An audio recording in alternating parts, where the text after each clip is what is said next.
ስትልኝ ታንኪዩ የምወዳችሁ ኢትዮጵያ ወገኖች ህዝብ ሆይ አገሬ ተመልሼ በመምጣቴ በጣም ትልቅ ደስታ ነው ያለኝ። በሙዚቃ ዓለም ውስጥ ብዙ ድምጾች ይመጣሉ ይሄዳሉ። አንዳንዶቹ ያዝናናሉ፣ አንዳንዶቹ ያስደንሳሉ። ጥቂቶች ግን ነፍስን ይነካሉ፣ ታሪክን ይቀይራሉ። እጅጋየሁ ሽባባው ወይም ጂጂ ለኔ ዘፈን ማለት ካሴት አውጥተህ ሰው ገበያ ስጦታ መስጠት ነው። even በገንዘባቸውም ሆነ ቢገዙ ሰዎች እና እኔ የማልወደው ነገር ለሰው መስጠት አልፈልግም። ስሟ ሲነሳ ከአንድ ድምፃዊት በላይ ናት። የኢትዮጵያ ንፋስ፣ የአድዋ ተራሮች ጩኸትና የጥቁር ሕዝብ የነጻነት ዜማ ናት። ጂጂ የተወለደችው በታሪካዊቷ የጎጃም ምድር ነው። የቤተ ክርስቲያን ዜማዎች፣ የቅኔ ድምጾችና የተፈጥሮ ዘማሪዎች በጆሮዋ እያስተጋቡ አደገች። ይህ ከልጅነት የያዘችው መንፈሳዊ ዜማ ነው በኋላ ላይ የሙዚቃው መሰረት የሆነው።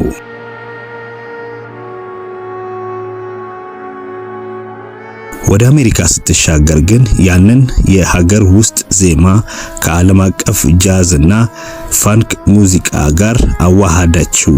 እንደ ቢል ላስዌል ካሉ ታላላቅ የሙዚቃ አቀናባሪዎች ጋር ስትሰራ ኢትዮጵያዊነትን ለዓለም አቀፍ ጆሮ በሚመጥን መልኩ አቀረበች።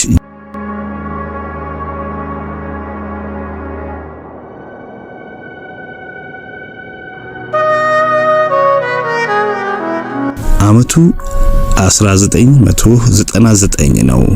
ታዋቂው ፊልም ሰሪ ኃይሌ ገሪማ ስለ አድዋ ድል ታሪክ የሚተርክ ታላቅ ዶክመንተሪ የሰራ ነበር። ኃይሌ የጂጂን ድምጽ ሲሰማ በፊልሙ ውስጥ የነበረውን ትልቅ ክፍተት እንደተሞላ ተሰማው። ታሪኩ እንዲህ ነው።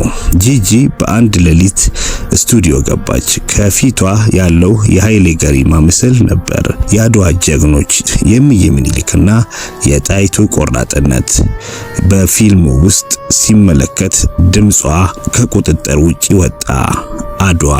አድዋ እያለች ስታንጎራጉር ስቱዲዮ ውስጥ የነበሩ ሰዎች ሁሉ በዝምታ ተዋጡ። ጂጂ ስትዘፍን የሞቱት ጀግኖች የሚነሱ ይመስል ነበር። ድምጿ ውስጥ የሺህ ዓመታት ታሪክ አለ። ይህ ዜማ የተቀናበረው በጭንቅላት ሳይሆን በልብ ነው።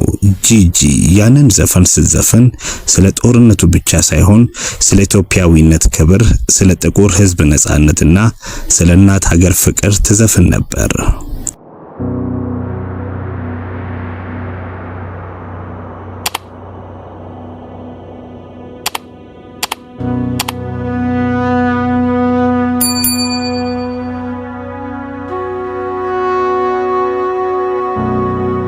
አድዋ ለጥቁር ሕዝቦች ሁሉ የይቻላል ምልክት ነው። አውሮፓውያን አፍሪካን ሲከፋፈሉ አይችሉም የተባለውን ይቻላል ብሎ የመለሰ ታሪክ ነው። የጂጂ ሙዚቃ ደግሞ ይህንን ታሪክ ከታሪክ መጽሐፍት አውጥቶ ወደ ስሜት ቀየረው። አድዋ ተናገሪ ስትል ተራሮች እንዲመሰክሩላት እየጠየቀች ነው። ለጥቁር አሜሪካውያን፣ ለካሪቢያውያን ህዝቦች እና ለመላው አፍሪካ የጂጂ አድዋ ተስፋ ነው። እሷ በድምጿ የፓን አፍሪካኒዝምን መንፈስ ዳግም አነሳሳች። እንደሷ ያለ ቮካል ሬንጅ ያለው ድምፃዊ በሺህ ዓመት አንዴ ነው የሚፈጠረው። ጂጂ ዝም ብላ አትዘፍንም፣ ታሪክን ትተርካለች። በዝና ማማ ላይ ያለች ራሷን አግለላ ለነፍሷ የሚስማማውን ጥበብ ብቻ መምረጧ ክብሯን በህዝቧ ዘንድ ጨመረ። ዛሬም ድረስ አድዋ ሲከበር ጂጂ በየቤቱ አለች። ድምጿ የማይሞት ዜማዋ የማያረጅ ነው። ኃይሌ ገሪማ የጥቁርና ነጭ ምስል የሰነደው ታሪክ በጂጂ ድምጽ ቀለሙን አገኘ። ጂጂ የአድዋ ድምጽ ናት። እሷ የኢትዮጵያ የዘላለም ኩራት ናት። እናንተስ ስለ ጂጂ አድዋ የተሰኘው ሙዚቃ ምን ይሰማችኋል? ከታች ኮሜንት መስጫው ላይ አጋሩን። ቪዲዮን ከወደዳችሁት ላይክ በማድረግ ቻናላችንን ካላወቃችሁት ደግሞ ሰብስክራይብ ማድረጋችሁን እንዳትረሱ። ለሀገራችን ሰላም፣ ለጥበባችን እድገት ቸር ያቆየን። ስለተከታተላችሁን ከልብ እናመሰግናለን። ሁሌም እንደዚህ አይነት ታሪኮች እንዲደርሱት ጽናት ቫይብስን ሰብስክራይብ ያድርጉ። ቻናላችንን ላይክ፣ ሼር፣ ሰብስክራይብ በማድረግ ቤተሰብ ይሁኑ። ጽናት ቫይብ፣ ጽናት ለሁሉ